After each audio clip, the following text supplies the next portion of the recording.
The John Murray Show. Podcast today's show at rte.ie/John Murray. Okay, an inspiration, Michael Patterson is. Not an ounce of bitterness in his voice that comes in from Ken. Fascinating interview. What an extraordinary man. So much untapped ability discovered in adversity. Now, at the top of the show, we spoke to Michael Renahan from Swords in County Dublin, whose son Christopher is in jail in Dubai because he bounced cheques. I'm now joined by Radha Stirling, founder of a group detainees in Dubai. Radha, good morning. Michael mentioned your group in the interview. You're familiar with the case. So how common is this situation? It's very common. We receive approximately 5 calls a day in relation to financial crimes in the UAE, and that's only a very, very small portion of the actual convictions and charges happening over there. Okay. Now, we know that, and his dad admitted that he did not have the full story.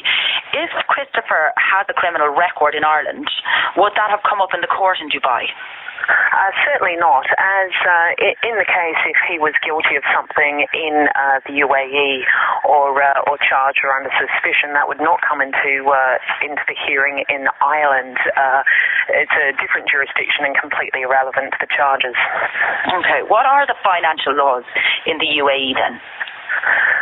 In the UAE, in this case in particular, highlights the bounce cheque laws, where it is illegal to have signed a cheque that ultimately bounces, and it can be for any number of reasons that cheque bounces. Cheques are used in the UAE very, very commonly. For example, if you take out a mortgage for $900,000, you would write a cheque to the bank for the total amount of the mortgage, and if you defaulted on even 2 payments, mortgage payments, they could then present the cheque for $900,000, landing you a 2 or 3 year prison sentence. Okay, well, what kind of assistance can you give him?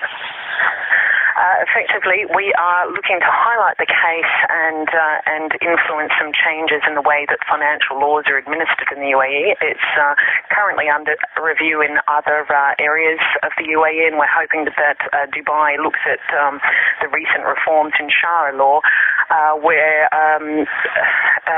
I think there's been a reduction of 35% in the total number of financial crimes reported to police over there. So we're hoping for some new bankruptcy laws and other laws that basically make these criminal cases civil as they are in the Western system. Okay. Well, is it possible for somebody to visit him? Yes, they can receive some visitors, but it's very, very limited, so usually reserved for embassies and lawyers and very limited family, yes. Okay.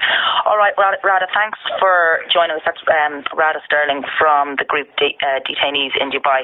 It sounds like Christopher possibly wasn't an angel here, but we'll keep on top of that story. All right, another text coming in for Michael. Fascinating interview.